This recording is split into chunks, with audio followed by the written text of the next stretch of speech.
you do something, please? Get the up. Hold on, grab her leg. No. A viral airplane brawl has now morphed into a massive lawsuit against Southwest Airlines. Hair pulling, slurs, screaming, all caught on tape. Now, we got these legal filings, and here's the question. Who's going to end up paying the price in all of this? Welcome to Sidebar, presented by Law&Crime. I'm Jesse Weber.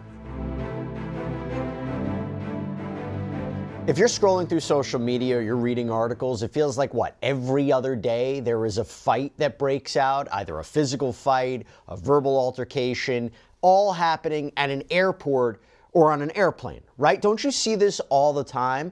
And what we have right now is one that was not only caught on tape, this cell phone video, but it is now evolved into a full-blown lawsuit, including against the airline. And that is what we're going to talk about. We go to June 16, 2025. Livia Rombola was a passenger on Southwest Airlines flight that was leaving from New York's LaGuardia Airport headed for Kansas City. It's flight number 779.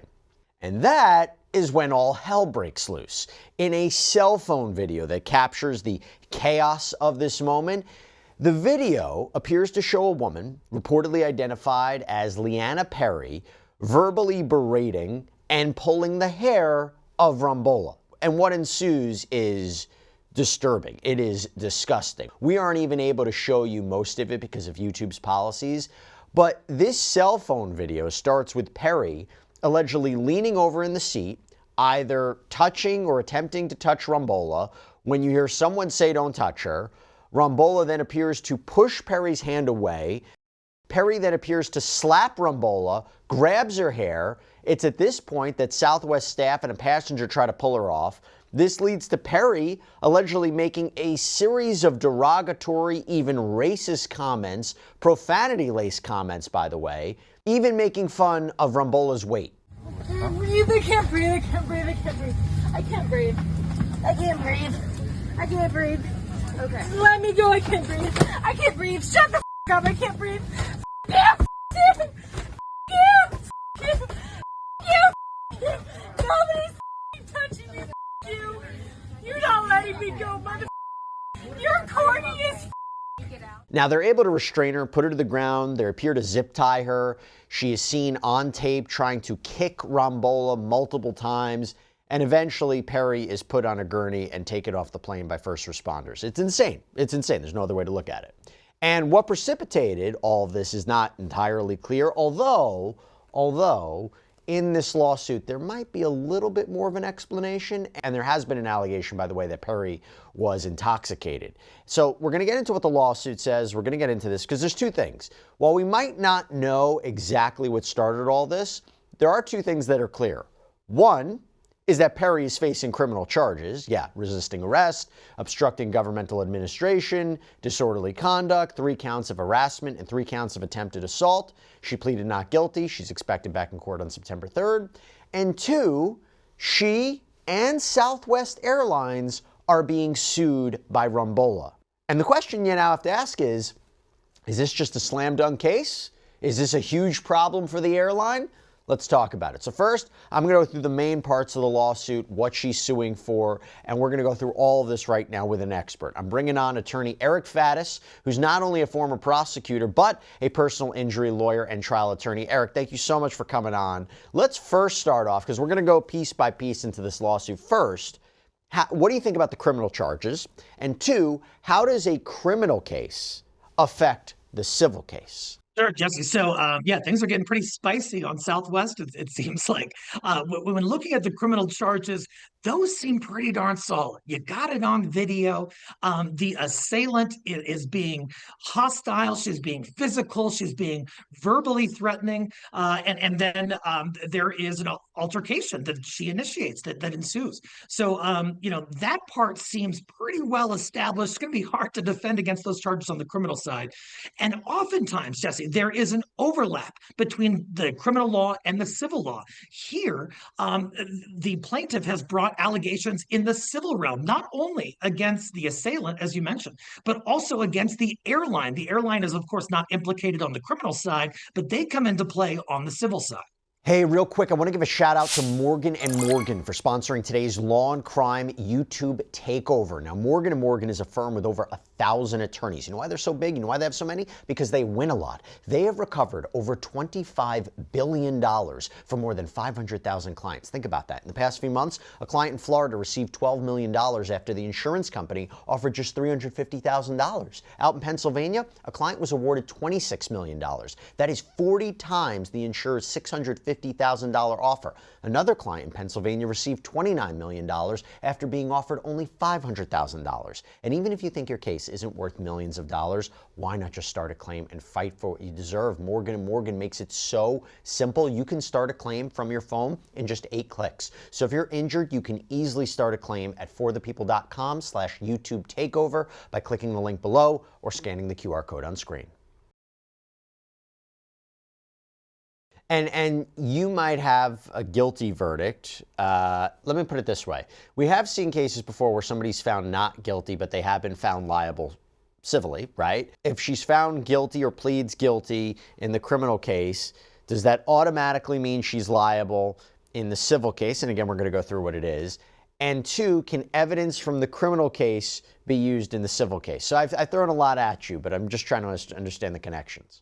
No, I'm with you, Jesse. So, on the criminal side, if she pleads guilty or is found guilty, that is not always transferable to the civil realm. There are different elements that need to be proven on the civil side that don't need to be proven on the criminal side.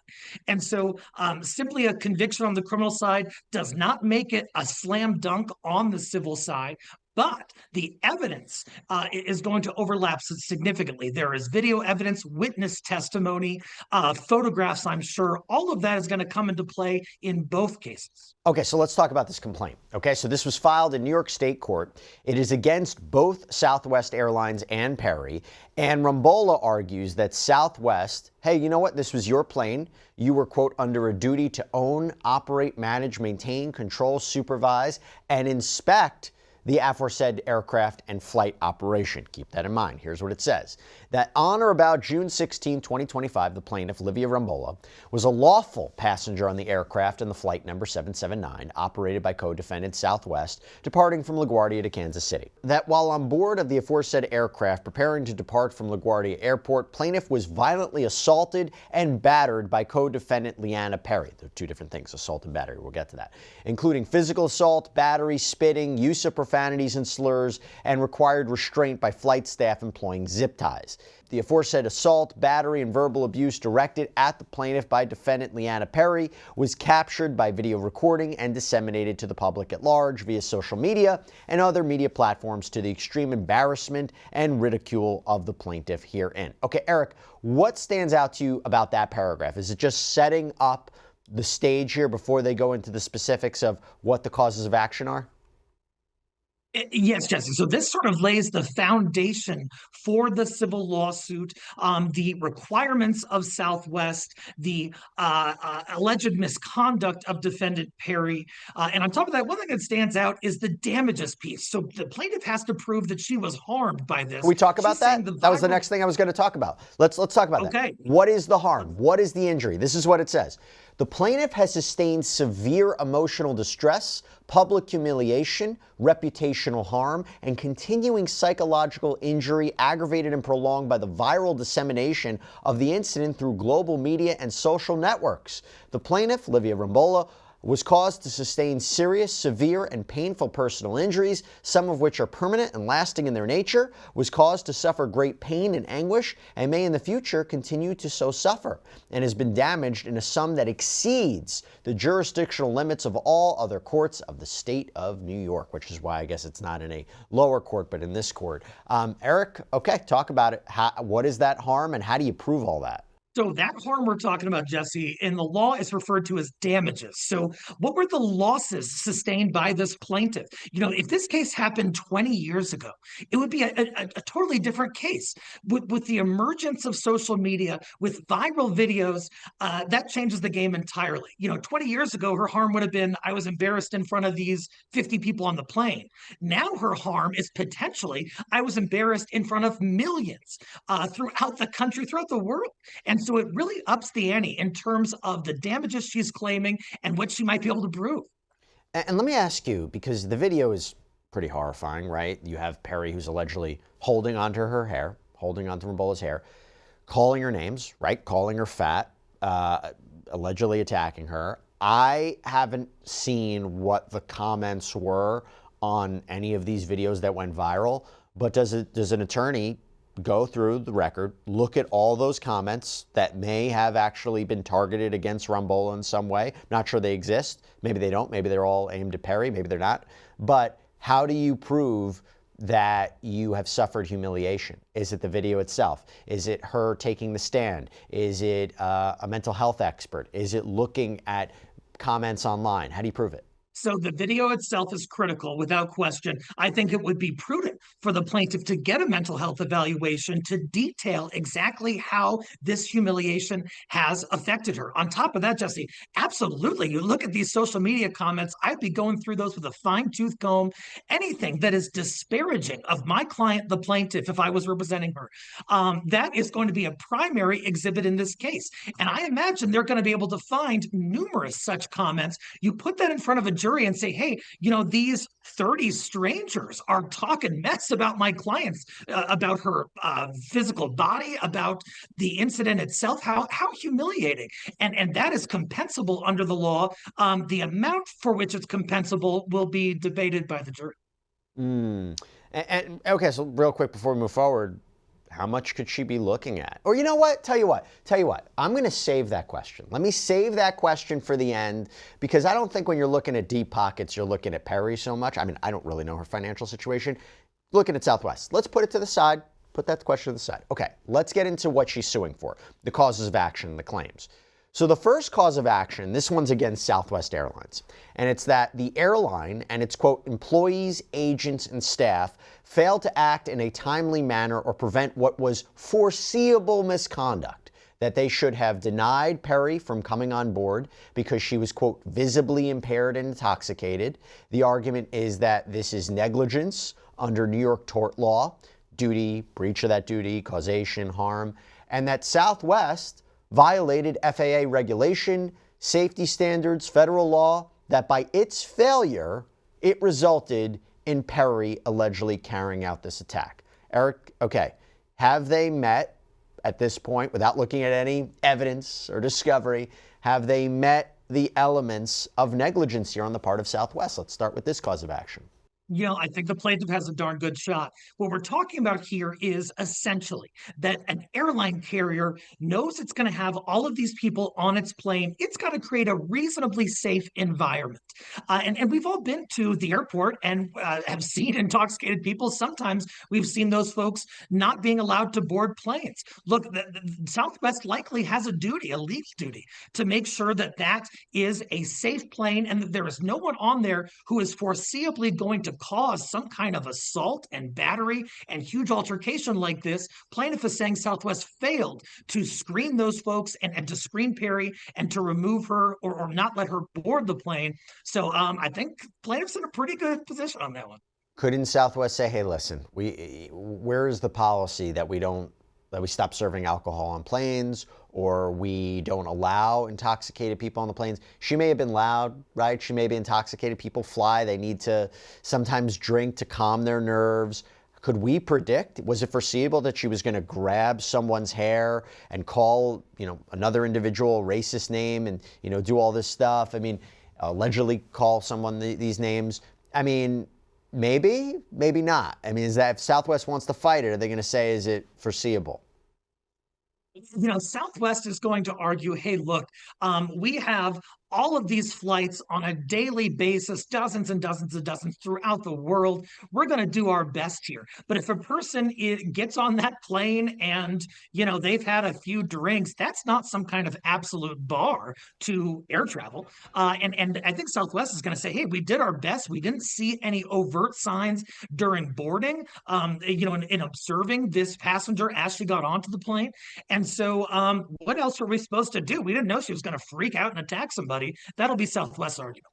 Let's talk about the second cause of action. Okay, this is also against Southwest. And this kind of provides a little bit more detail about what may have started all this. Remember I mentioned that? So it says, that co-defendant Leanna Perry initially caused a disruption by rejecting an available seat near a different individual, and this behavior was observed by flight crew and could reasonably be interpreted as erratic or confrontational. That despite the early red flag, no supervisory intervention was made by Southwest employees to reassign Leanna Perry to a safe location, evaluate her fitness to travel, and/or deny boarding.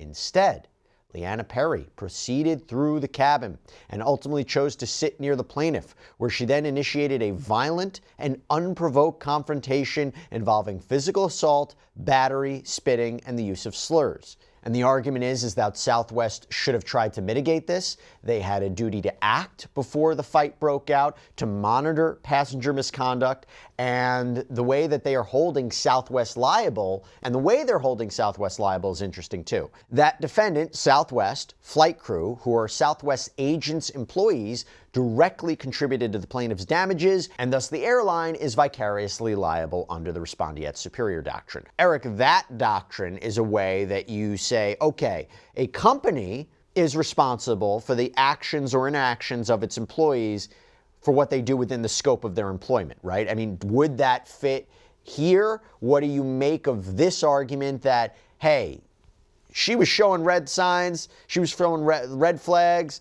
the staff didn't do enough, Southwest, you're responsible?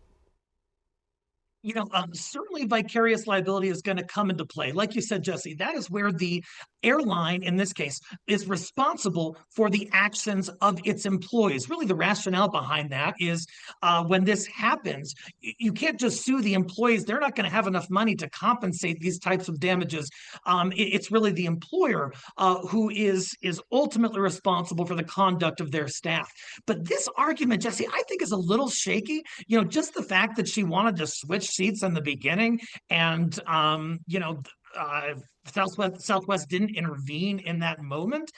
So sure that they had a duty to do so. I'm not so sure there were any overt red flags that would signal to a reasonable person, hey, we got to get this lady off the plane immediately at that juncture. What about the third cause of action? It's also against Southwest. This is interesting too, that defendant Southwest maintained and implemented a corporate policy of unassigned seating, allowing passengers to freely choose their own seats on a first-come, first-served basis during boarding. That this policy was designed, maintained, and enforced primarily for the operational and financial benefit of the defendant Southwest, including faster turnaround times, reduced staffing burdens, and the promotion of paid early boarding services. That defendant Southwest policy of unassigned seating was a clear departure from the industry standards of other airlines within the same industry. That defendant Southwest open seating structure as boarding an airplane in the confined space of an aircraft with issues of baggage storage and physical congestion, together with the passengers thereof not accustomed to defendant Southwest departure from industry standard, created a foreseeable hazard of passenger conflict.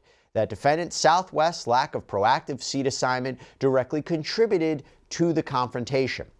And Southwest seating policy was a proximate and substantial cause of the altercation. And by the way, it was announced last month that Southwest is going to be dropping this seating system, trying to phase it out completely by January 2026, because it seems like a majority of the customers actually they like assigned seating more. Eric, 2 points about that. That's interesting, right? Blaming it on the seating policy. Is it foreseeable? Did it cause the alleged interaction? And B, the timing of that's interesting, that announcement that they don't want to go forward with any more random seating. Hey, sure is. And I think the plaintiff has some traction on this claim. Look, we've all been like on a school bus as kiddos, a really crowded school bus. And, you might want to sit somewhere, but then someone else kind of butts in and there's bound to be a conflict. If you are at a concert and it's general admission and you might be standing at a place and then some big old dude comes and bumps you out of the way or stands right in front of you, conflict abounds under those circumstances. So I think it was foreseeable. And then also the causation piece, Southwest is going to say, hey, this is Perry's bad. This is not something due to our seating. Lastly, with respect to the announcement, Interestingly, that the jury likely will not hear that Southwest changed their policy because it's called what's referred to as a subsequent remedial measure, and we want to encourage people to make things better and have that not held against them at trial. So the jury likely won't hear about the change in policy. You mentioned something before that caught my attention. Could Southwest say, hey, listen, look how many flights we have a year. This happens. There's unassigned seating all the time.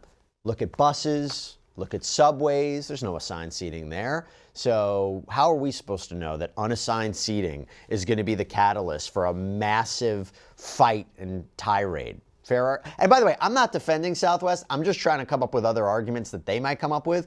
What do you think about that? Always two sides of the coin, and that is the other side.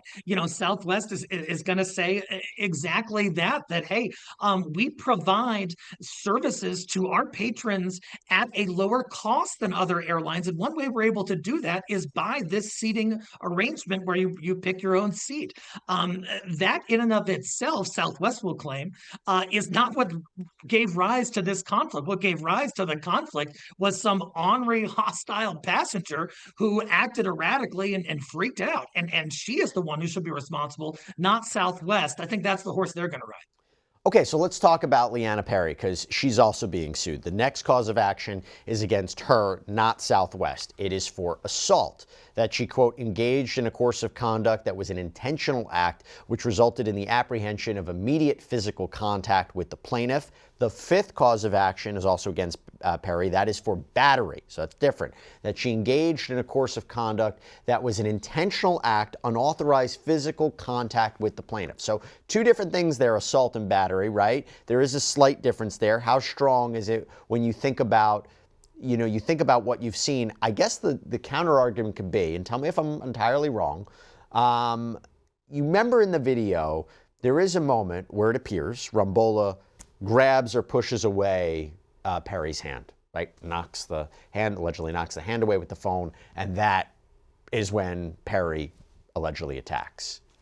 Is it a clear-cut case of assault and battery? Well, it's not a slam dunk either way. I think, assault, like you mentioned, in the civil context is just making someone think you're about to hit them. And then the battery is actually hitting them. What the defense is going to claim is that the plaintiff was comparatively negligent. She was comparatively responsible. She was the one who initiated physical contact. And that is what really sort of set off this entire debacle. And so, there are outs on the defense side, but the video is pretty damning. And I think a jury is going to look at that and say, that sure looks like assault and battery.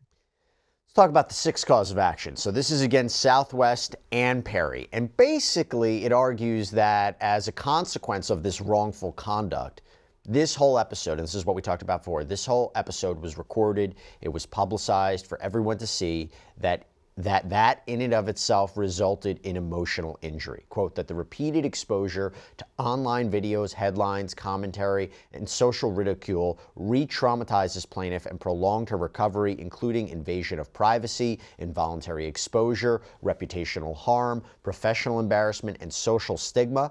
That defendant's intentional conduct and chosen corporate policies were willful, wanton, and reckless, with plaintiff entitled to punitive damages under the laws of the state of New York. It almost feels, Eric, like an intentional infliction of emotional distress claim, right? Almost, I guess.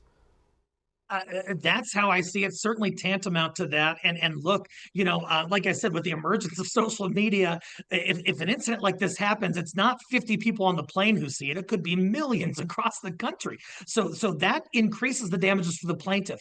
On the flip side, defense, I think Perry is going to argue, hey, the only person who looks bad in this video is Perry. The only person who looks like an idiot and who is, acting a fool is the defendant Perry.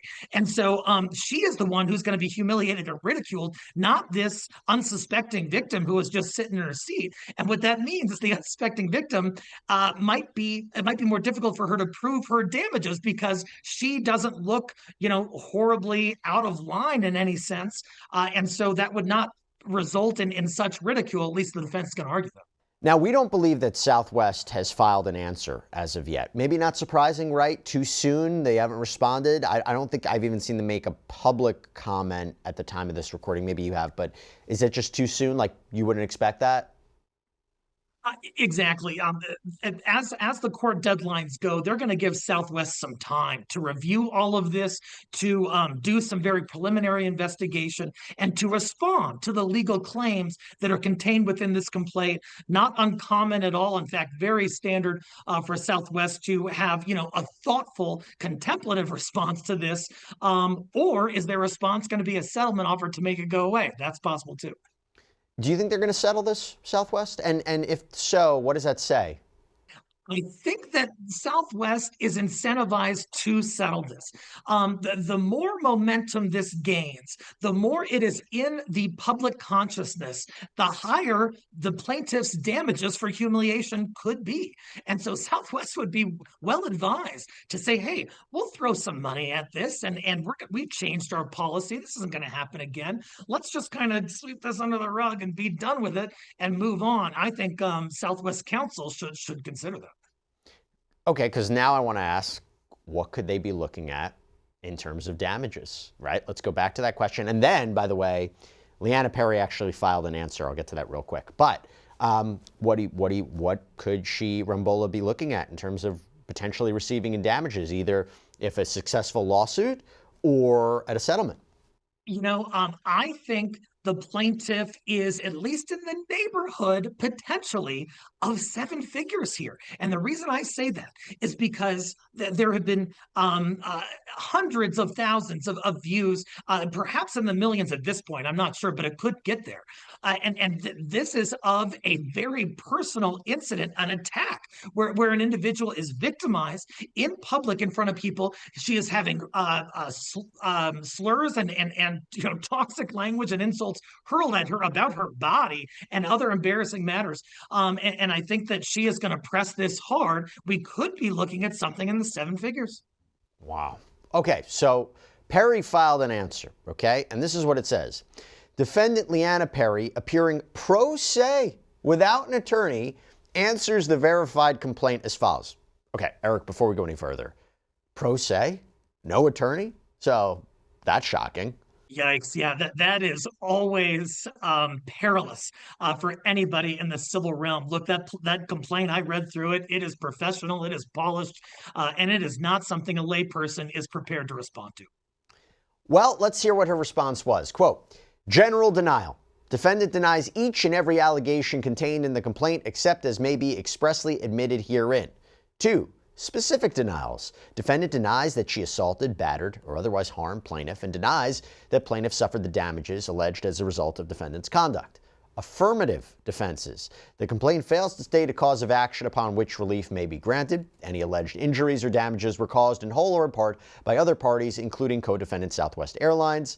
Plaintiff's alleged injuries and damages were the result of her own conduct or contributory negligence. Defendant reserves the right to assert additional defenses as they become known, wherefore defendant Leanna Perry respectfully requests that the complaint be dismissed in its entirety, that judgment be entered in her favor, and that she be awarded such other and further relief as the court deems just and proper. Now, Eric, you and I both know that a legal answer is not the whole story. It doesn't lay out all of the defenses. It's, an accepting a statement. It is denying a statement. It may be putting up saying there's an affirmative defense, but it's not like a motion to dismiss, right? This felt very boilerplate, but I don't know the full story. You tell me what you took away from that answer. It felt very Chat GPT to me. I don't know if that's what was used or anything like that, but typically an answer can be voluminous. Like the complaint itself is more than 5 pages. Usually an answer would be at least 5 pages or more. It actually does highlight some potential defenses like contributory negligence, saying it was the plaintiff who got, essentially arguing the plaintiff who got physical first. She's also kind of blaming Southwest for her own freak out, which is curious, and I'm not sure how far that's going to go, man. Yeah, I mean, do you think this goes to discovery at least? Do you think whether it's through Southwest or Perry, it just goes through discovery, we see what's there? How much discovery do you think matters here? I guess I wonder if Rombola would love to get a hold of corporate emails to see, hey, you know, we're seeing there's concerns. We're seeing a rise in concerns with the seating policy. Maybe there were concerns with how staff was handling inebriated passengers, maybe looking at other instances. What could discovery show? And by the way, for anybody who doesn't know, discovery is with the exchange of evidence in a case, right? You trying to get evidence from the defendants and see what's there. Yeah, Jesse, could be some fireworks during that discovery. One is going to be the deposition of defendant Perry. She is going to have to be placed under oath, and that plaintiff's attorney is going to play that video in painstaking detail and say, hey, this is you, I'm grabbing my client by the hair and shaking her head around, isn't it? This is you making fun of her weight, isn't it? This is you attacking her in front of all these people, right? So that's going to be something. And then additionally, discovery for Southwest. If I'm plaintiff's attorney, I'm getting, or at least requesting, every prior incident of an intoxicated passenger, every prior incident of a physical altercation on the plane, and also emails about those things where Southwest is likely talking about the cause of them and what could be done differently and what should have been done differently, but perhaps wasn't. Eric Faddis, what a case. We'll see where it goes. Thank you so much for taking the time. Good to be with you. And that is all we have for you right now here on Sidebar. Everybody, thank you so much for joining us. And as always, please subscribe on YouTube, Apple Podcasts, Spotify, wherever you should get your podcasts. I'm Jesse Weber. I'll speak to you next time.